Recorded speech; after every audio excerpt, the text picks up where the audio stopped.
Buenos días, mi nombre es Brandon Axel Rodríguez Azueta, soy estudiante de fisioterapia segundo cuatrimestre y voy a exponer sobre los huesos del miembro inferior.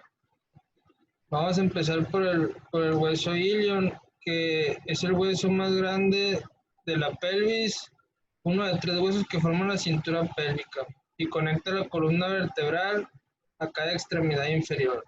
El nombre del hueso, aquí lo podemos ver, es este de arriba, el más grande.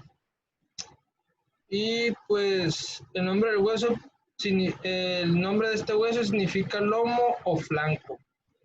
El ilion es un hueso ancho y en forma de abanico que constituye las secciones superior y lateral de la pelvis. Superior y lateral de la pelvis es divisible en 3 partes. El cuerpo, que es la parte central del hueso, el ala y la cresta. La separación entre las dos primeras está indicada en la superficie interna o abdominal por la línea curva o la línea arcuata.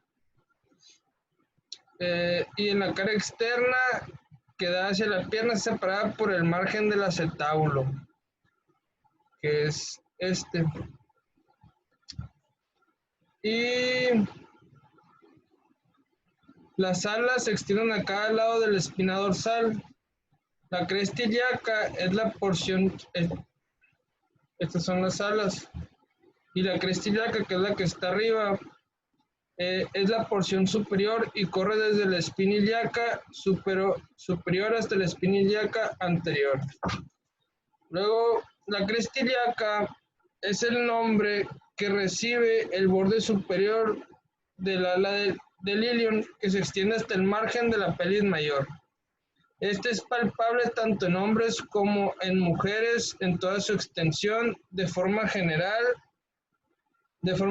convexa y levemente curva o sinuosa con concavidad interna en el frente y hacia afuera por detrás. Deja en su interior una cavidad que a menudo se denomina fosa ilíaca. La cresta ilíaca es más angosta hacia el centro que en los extremos y termina en la espina ilíaca anterosuperior, que es esta, y posterior, que está acá. La superficie de la cresta ilíaca es amplia y se puede dividir en un labio lateral o externo y un labio medial o interno, y entre estos una línea intermedia. Labio lateral o externo, labio medial o interno y línea media. A unos 5 centímetros detrás de la espina ilíaca anterosuperior, que es aquí, se encuentra una prominencia sobre el labio externo, conocida como el tubérculo ilíaco. Hacia el labio externo se insertan los músculos tensor de la fascia lata, oblicuo mayor del abdomen y el músculo dorsal ancho. La cresta ilíaca tiene una importante cantidad de médula ósea, incluso en el adulto, de modo que es un punto frecuente de extracción en la recolección de muestras de células madres para los trasplantes de médula ósea. El tope de la cresta ilíaca es el lugar donde se corresponde el cuerpo de la cuarta vértebra lumbar, justo por encima o por debajo de la cual se realiza la punción lumbar. La cresta ilíaca es la mayor fuente de injerto óseo utilizada en cirugía maxilofacial, tanto de hueso esponjoso como de hueso córtico-esponjoso. Luego, vamos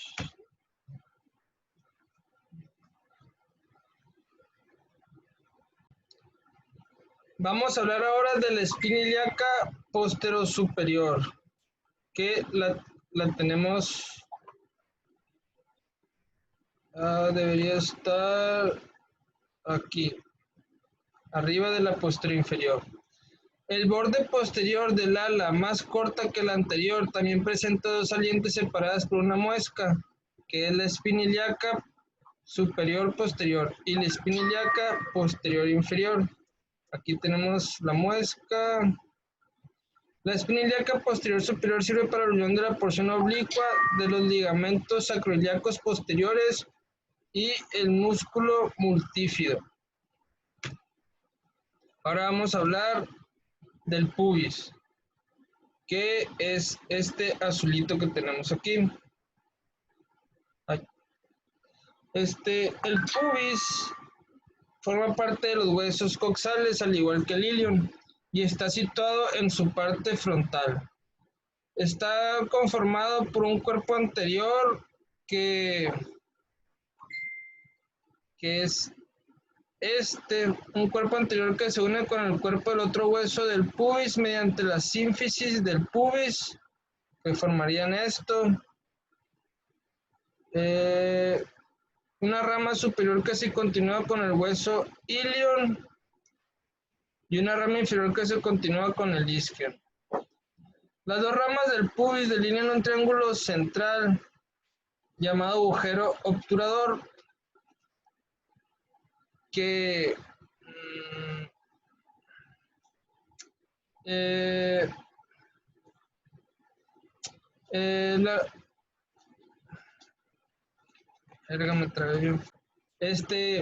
las dos ramas del pubis delinean un triángulo central llamado agujero obturador. Las ramas inferiores convergen en el cuerpo del pubis formando un ángulo agudo que se abre inferiormente con vértice en la línea media, quedando las tuberosidades isquiáticas en ambos lados. Luego tenemos la sínfisis del pubis, que es la conexión entre las dos partes del pubis.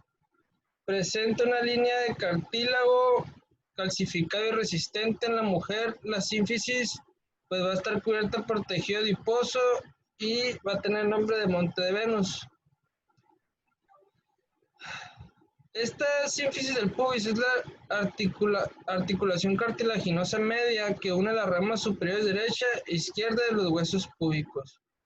Se localiza de forma anterior a la vejiga urinaria y superior a los genitales externos.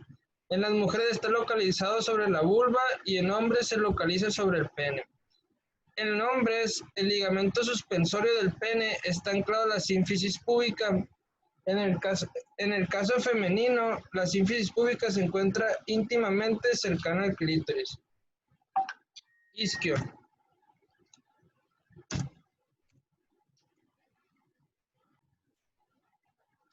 El isquion son los huesos que están situados en la pelvis, que forman parte del hueso coxal, y al fusionarse con el ilion y el pubis, pues forman el hueso coxal. Tiene dos partes, el cuerpo y la rama. La protuberancia o tuberosidad isquiática es el promontorio posterior del isquion, que es este.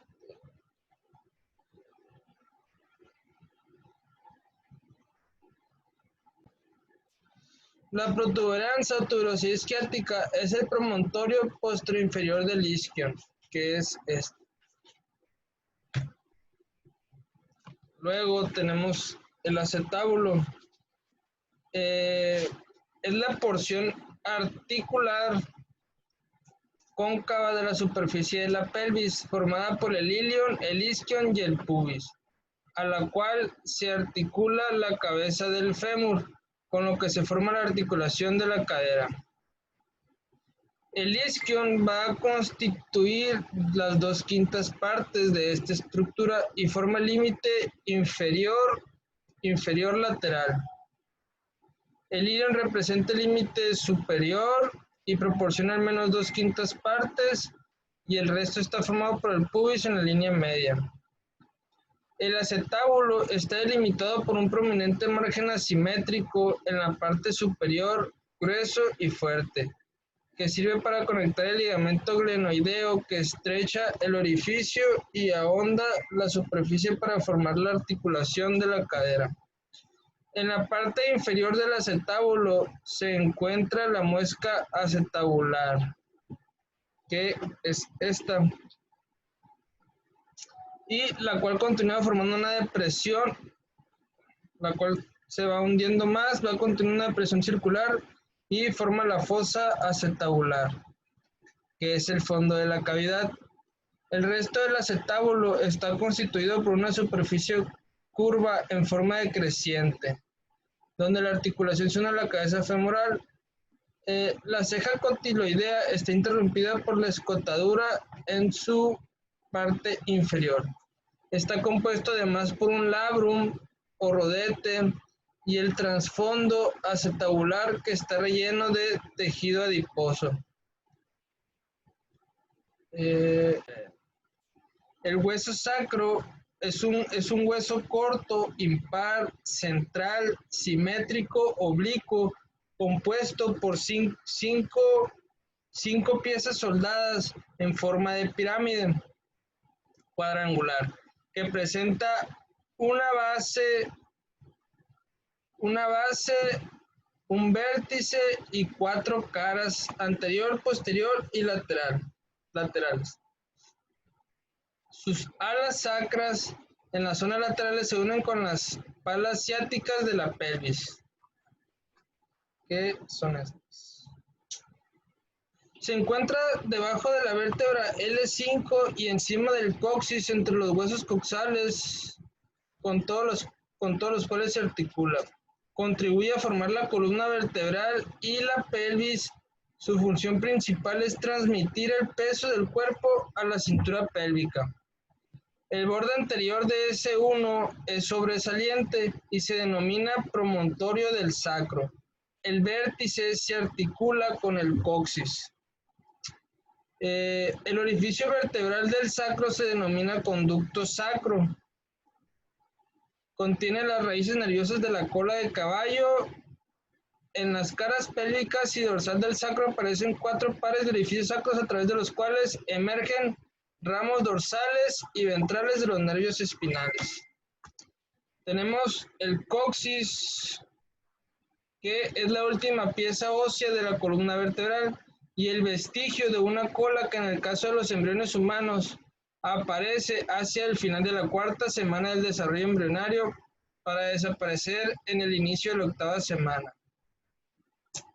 El coxis es un hueso corto, impar, central, simétrico, en forma de triángulo, con base, vértices, 2 caras laterales y 2 bordes. Está compuesto de 3 a 5 piezas óseas separadas o fusionadas, las vértebras coxígeas, y se encuentran justo debajo del hueso sacro, al que se adjunta mediante una articulación fibrocartilaginosa, la sínfisis sacrocoxígea, que permite un movimiento limitado entre sacro y coxis.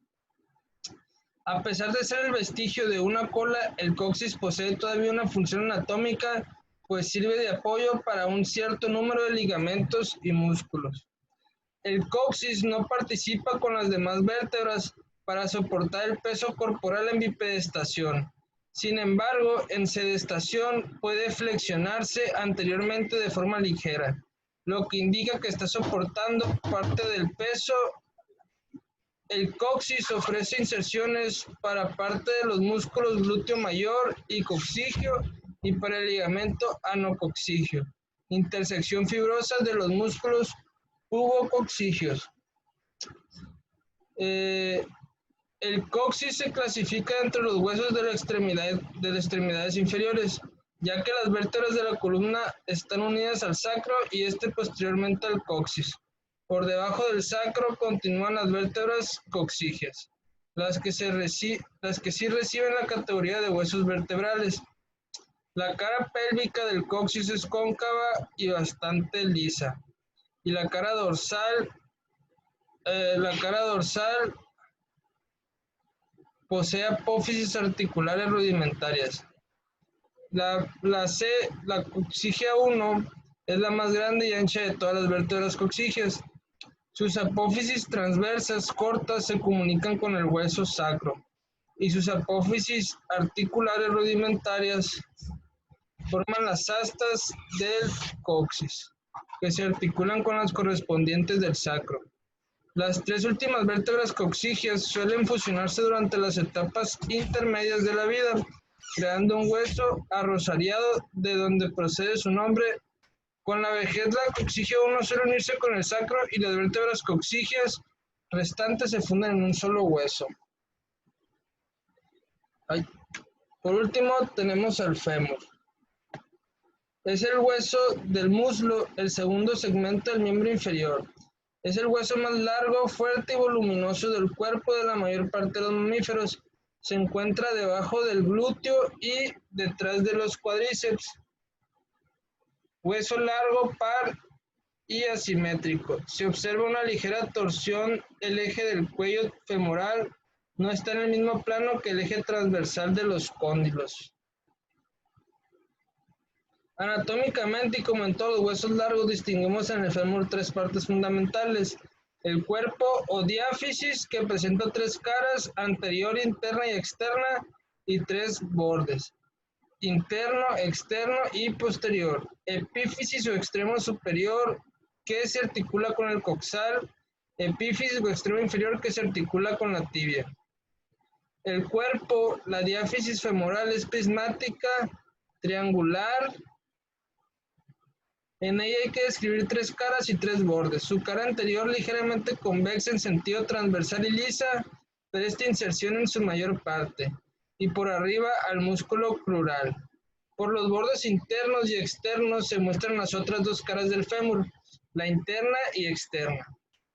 La línea áspera, conformada por un labio lateral externo y otro medial interno, entre los que queda un intersticio, recorre la diáfisis longitudinalmente. La línea áspera termina de modo distinto por abajo y por arriba. Epífisis proximal. Presenta detalles anatómicos de muy distinta significación morfológica y funcional. La cabeza articular, los trocánteres, el cuello anatómico y el cuello quirúrgico. Cabeza articular. Con la forma de los 2/3 de una esfera, es lisa y está recubierta de cartílago articular. Debido a su función, que es encajar en la cavidad cotiloidea del hueso coxal. El trocánter mayor, eminencia ósea cuboidea, muy aplanada transversalmente, situada por fuera y un poco por debajo de la cabeza articular. Trocánter menor, es una apófisis cónica posterior-inferior respecto al cuello del fémur en la que se inserta el músculo psoas-ilíaco. Ambos trocánteres están unidos por las líneas intertrocanterianas.